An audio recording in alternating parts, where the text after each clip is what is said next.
तो I think the most important thing is career counselling, जो कि नहीं हो रही।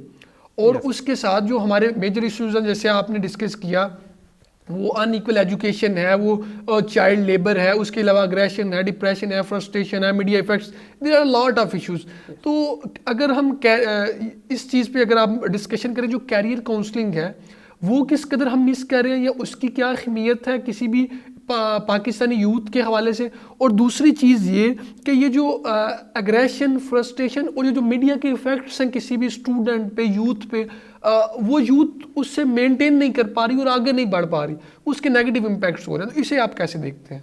ये हमारा जो इतने इश्यूज आ रहे हैं, वो अनएम्प्लॉयड है, वो अनस्किल्ड है, उसके पास एजुकेशन की क्वालिटी कम है, सोसाइटल प्रॉब्लम आ रहे हैं, ये सारा कुछ। यस, ये बेसिकली पता है क्या, हमारा जो ह्यूमन पर्सनैलिटी है, ह्यूमन साइकी है, या ह्यूमन बिहेवियर्स हैं, ये जब डेवलप होते हैं ना, तो उसमें लाइक डे वन से जब बच्चा इस दुनिया में आता है ना, तो उसका जो बिहेवियर और ये जो अग्रेशन की बात करें, डे वन से उसकी पर्सनैलिटी बननी शुरू हो जाती है।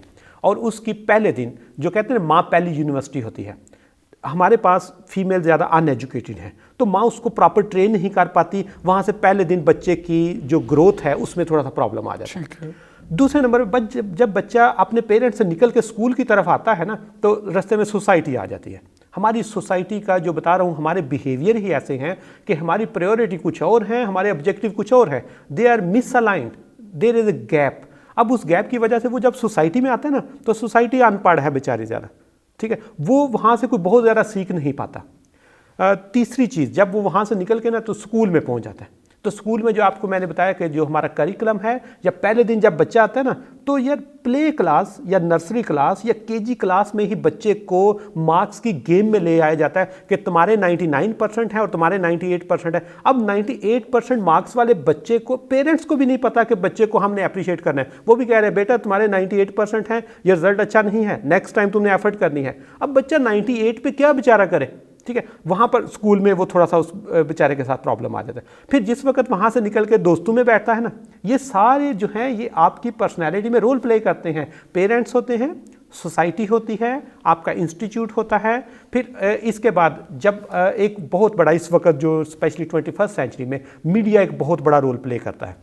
मीडिया लोगों की वो जो आपका थॉट प्रोसेस है उसमें रोल प्ले करता है, मीडिया आपकी थिंकिंग में रोल प्ले करता है, मीडिया आपके बिलीव्स को डेवलप करने में रोल प्ले करता है। और वो भी जो बता रहा हूँ, या जो हमारे इश्यूज़ हैं मीडिया भी वो हाईलाइट नहीं करता।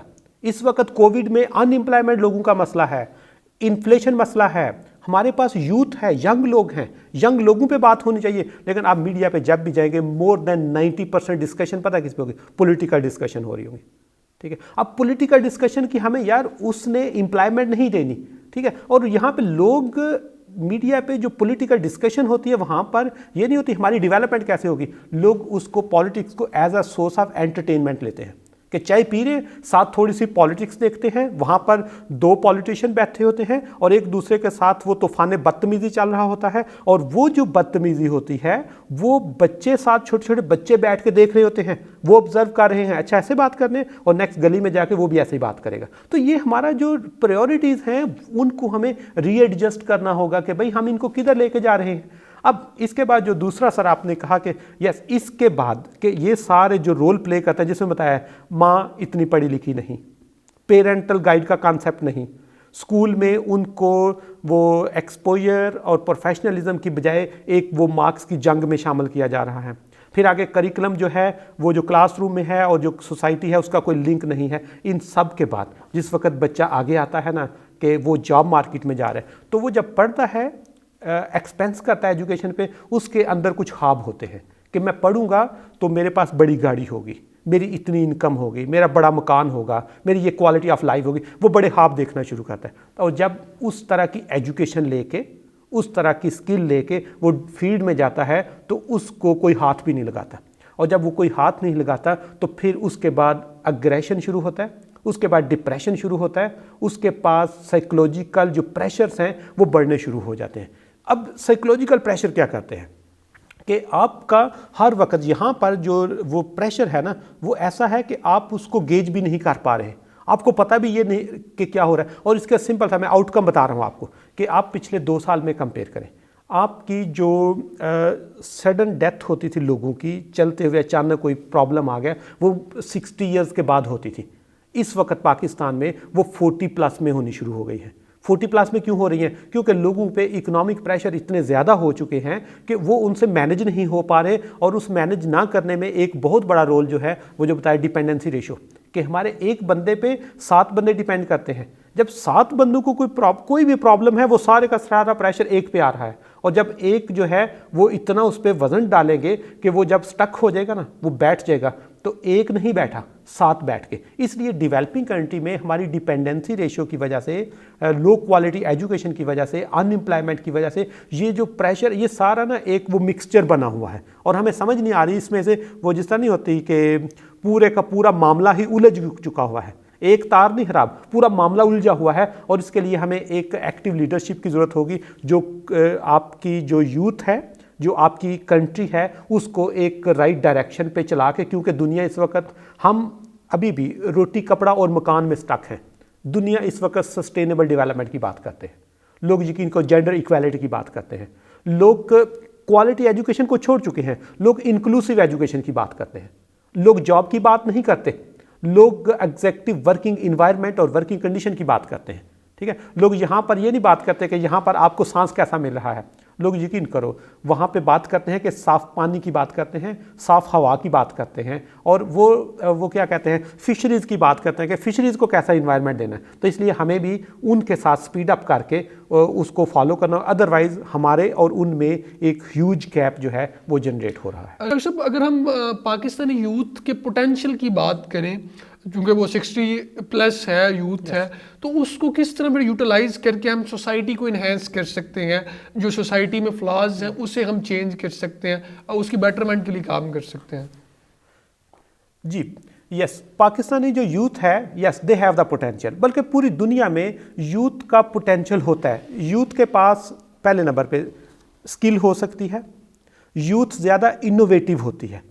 जो अगली जनरेशन होती है ना, वो उस तरह काम नहीं कर सकती जिस तरह की इनोवेशन यूथ के पास होती है। यूथ के पास प्रोफेशनल बिहेवियर हो सकता है, यूथ ज़्यादा कंपेटिटिव होती है। तो यूथ को हम यूज़ कर सकते हैं, लेकिन यूथ को अगर हमने पोटेंशियल बनाना है, तो सबसे पहला जो स्टेप है that is the education system.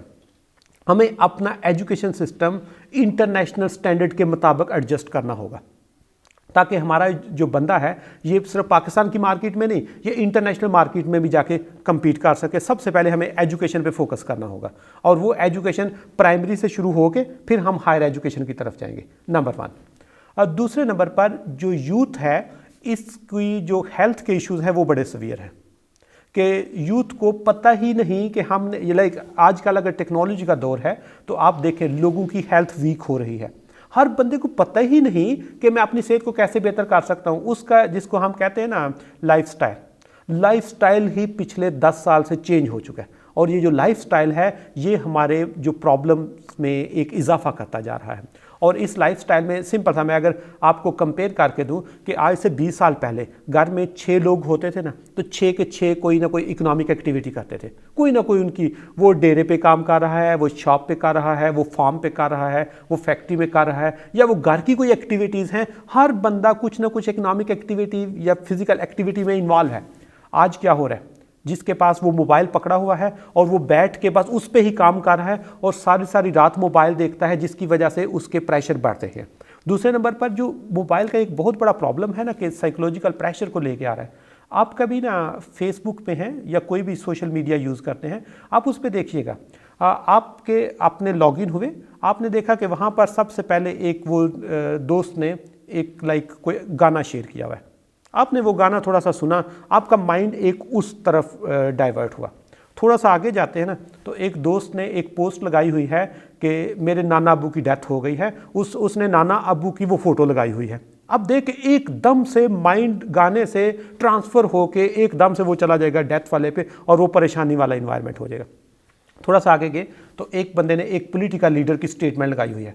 आप यानी ये क्या कर रहा है कि ये आपको एकदम से ही एक सिचुएशन से अभी निकले नहीं तो दूसरी एक्सट्रीम पे ले जा रहा है। दूसरी एक्सट्रीम से निकले नहीं, तीसरी एक्सट्रीम पे लेके जा रहे हैं, जो आपको और हमारे जब लोगों को एजुकेशन ना दे के मोबाइल दे देंगे तो उनको पता ही नहीं इसको यूज़ कैसे करना है, कब यूज़ करना है, कितना यूज़ करना है और कैसे यूज़ करना है, ये हमें सिखाया ही नहीं जाता। इसलिए सबसे पहले एजुकेशन, फिर हमारे जो हेल्थ इश्यूज़ हैं उनको हमें इस पे टैकल करना होगा, फिर जो सबसे इंपॉर्टेंट जो बता रहा हूँ कि हमारे पास यूथ का जो सबसे वो स्ट्रेंथ है दैट इज़ देयर एंटरप्रेन्योर, कि उनको हम एंटरप्राइजेज डेवलप करने की तरफ उनका माइंडसेट बनाएं कि वो अपने छोटे छोटे यूनिट के लिए, और वो ना पूरी दुनिया में स्कूल्स में लोगों को प्रैक्टिसेस कराते हैं कि अपनी कोई प्रोडक्ट है उसको आप सेल करो, अपनी प्रोडक्ट की मार्केटिंग करो, प्रोडक्ट में इनोवेशन लेके आओ। और यहाँ पर पाकिस्तान में जो स्कोप है ना वो बेशुमार, लाइक हम अगर गुजरात की बात करें तो गुजरात में फैंस इंडस्ट्री है और हम पिछले 20, 30, 40 साल से उसको देख रहे हैं, उसमें कोई ऐसी इनोवेशन नहीं है कि दिल करे कि घर का पंखा चेंज करे। मोबाइल डेली नया मॉडल आ रहा है, दिल करता है नया मॉडल है, क्योंकि उसमें इनोवेशन होती है, नई चीज़ होती है। हम इनोवेशन से घबराते हैं। हम अगर लाइक मैं आपको एग्जांपल के, एक पाकिस्तानी या गुजरात के एक पंखा है, उसमें ऐसी इनोवेशन लेके आए कि उसमें लाइक इलेक्ट्रिसिटी भी एफिशिएंट हो, उसकी हवा भी ज़्यादा हो, उसका प्रेशर भी बैलेंस हो, उसकी प्राइस भी वो नॉर्मल हो। अब क्या करेगा, हर बंदे की ख्वाहिश होगी मैं ये पंखा चेंज करूं। अब जब ख्वाहिश होगी ना पंखे की आपकी डिमांड बढ़ेगी, सिर्फ डिमांड नहीं बढ़ेगी, पंखे की वहाँ पे प्रोडक्शन बढ़ेगी, एम्प्लॉयमेंट जनरेट होगी। जब एम्प्लॉयमेंट जनरेट होगी, गवर्नमेंट को टैक्सेस जाएंगे, पूरी इकोनॉमी एक रिवाइवल शुरू हो जाएगा। हम क्या करते हैं, एक चीज़ में जब इनोवेशन नहीं लेके आते तो एक वक्त तक वो मार्केट में काम करती है, उसके बाद वो काम रुक जाता है। इसलिए हमें अपने यूथ को इनोवेशन की तरफ लेके जाना होगा। और सबसे इंपॉर्टेंट कि जब ये एंटरप्रेन्योरशिप की तरफ आएंगे, एंटरप्राइज डेवलप करेंगे, अपना माइंडसेट चेंज करेंगे, तो उससे क्या होगा, एंटरप्राइज डेवलप होने से एम्प्लॉयमेंट मजीद जनरेट होगी। एक तो फर्क करें, एक बंदा अनएम्प्लॉयड है, उसने अपना एंटरप्राइज डेवलप हुआ, उसको जॉब मिल गई, उसने 3 लोगों को हायर किया, 3 लोगों को और जॉब मिली। तो इस तरह ये जो एक एक्सपोनेंशियल ग्रोथ है ना सोसाइटी में, ये हो सकती है। इसके अलावा और कोई हमारी शॉर्टकट नहीं है कि हम अपनी इकोनॉमी को और हम अपने यूथ को एंगेज कर सकें। और ये हो सकता है इंस्टीट्यूशन इसमें रोल प्ले कर सकते हैं कि इसमें ट्रेनिंग्स एंड डेवलपमेंट एक्टिविटीज़ हों, इसमें मीडिया रोल प्ले कर सकता है। और मीडिया एक हमारे पास देखें 60% यूथ है, कम से कम मीडिया का 60% टाइम तो यूथ से रेलिवेंट होना चाहिए ना, कम से कम। हमारे जो न्यूज़पेपर है उसमें 60 नहीं तो चलो 50% पोर्शन तो यूथ से रेलिवेंट होना चाहिए। यार 40 हो या 30 हो या 20 तो होना चाहिए ना कम से कम। यानी जो हमारा पोटेंशियल है हमें उस पे उस तरह सोचना होगा। मीडिया उसमें रोल प्ले कर सकता है। तीसरे नंबर पर हमारी जो कम्युनिटी में वो होता है ना कि जिस तरह होता है ना कि एप्रिसिएशन, कि हम लोग जिस दिन एक इंजीनियर की जितनी रिस्पेक्ट करते हैं उतनी एक प्लम्बर की करनी शुरू कर देंगे ना, यकीन करो लोग फ़ख्र से प्लम्बर भी बनेंगे। हमारा जो यूथ है ना जिसने BS एग्रीकल्चर में किया हुआ है वो एग्रीकल्चर में काम नहीं करना चाहता। जिसने लाइफ स्टॉक में किया हुआ है वो जाके जानवरों के पास बैठ के या उसमें मुर्गी खाने में या वहाँ पे काम नहीं करना चाहता। और जिसने फ़र्क करें उसमें इलेक्ट्रिकल में डिप्लोमा किया हुआ है वो इलेक्ट्रिक मार्केट में जाके वो पुर्जे खोलने को पसंद नहीं करता। वो सारे चाहते हैं हम एग्रीकल्चर वाला भी कहेगा ऑफिस वाली जॉब हो, ठीक है, वो जो लाइफ स्टॉक वाला है वो भी कहेगा ऑफिस वाली जॉब हो, और वो जो इलेक्ट्रिशियन है वो भी कहेगा ऑफिस वाली जॉब हो। इसलिए हमें अपना जिस वक्त उसको कम्युनिटी एक्सेप्ट करेगी ना कि हर बंदे का जो भी उसके पास स्किल है, तब जाके हम इसमें एक इनोवेशन और एक इनकलाब ला सकते हैं। अदरवाइज सोसाइटी की हेल्प, मीडिया की हेल्प, इंस्टीट्यूशन की हेल्प के बगैर ये पॉसिबल नहीं है।